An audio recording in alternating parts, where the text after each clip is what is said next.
Welcome to Authentic Hadith channel. For today's topic I would be talking about the issues surrounding in the Muslim countries, the so-called Muslim countries that is run by so-called Muslim leaders that run laws completely outside Islam.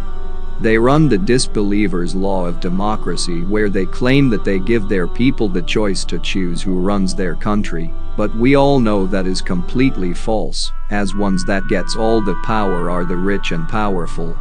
If you disinclude the Arab countries in Arabian Peninsula that practice monarchy system like Saudi Arabia, Kuwait, UAE, Qatar, Bahrain and Jordan, the ones that are in power in Muslim countries is always the rich and powerful.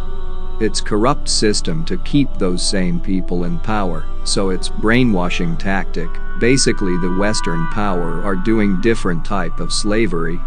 Malcolm X, peace be upon him, said when talking about Israeli tactics which Western power are copying, the Israeli Zionists are convinced they have successfully camouflaged their new kind of colonialism.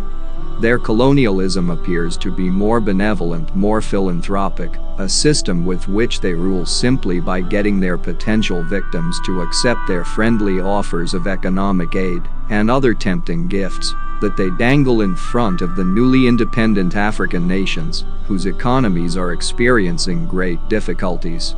During the 19th century, when the masses here in Africa were largely illiterate, it was easy for European imperialists to rule them with force and fear, but in this present era of enlightenment, the African masses are awakening, and it is impossible to hold them in check now, with the antiquated methods of the 19th century.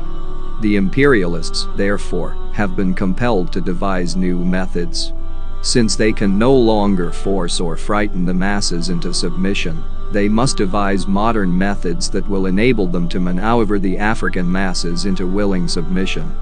The modern 20th century weapon of neo-imperialism is dollarism. The Zionists have mastered the science of dollarism. The ability to come posing as a friend and benefactor, bearing gifts and all other forms of economic aid and offers of technical assistance. Thus, the power and influence of Zionist Israel in many of the newly independent African nations has fast become even more unshakable than that of the 18th century European colonialists, and this new kind of Zionist colonialism differs only in form and method, but never in motive or objective. At the close of the 19th century, when European imperialists wisely foresaw that the awakening masses of Africa would not submit to their old method of ruling through force and fears, these ever-scheming imperialists had to create a new weapon, and to find a new base for that weapon.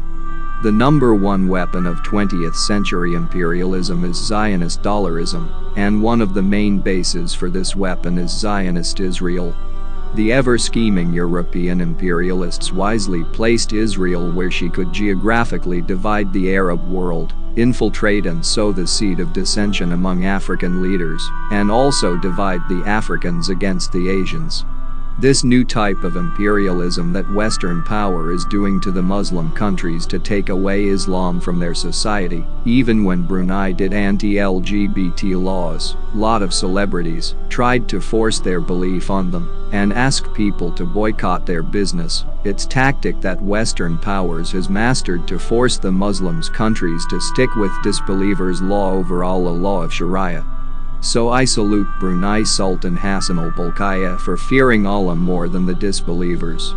Also, tactics of the Western powers is to give loans or aid to Muslim countries so that they would be full reliance on them, and this maneuver called camouflage colonization, as the colonization of brute force that was used in 20th century was unsustainable, so Western powers had to adapt their tactics for the time they lived in.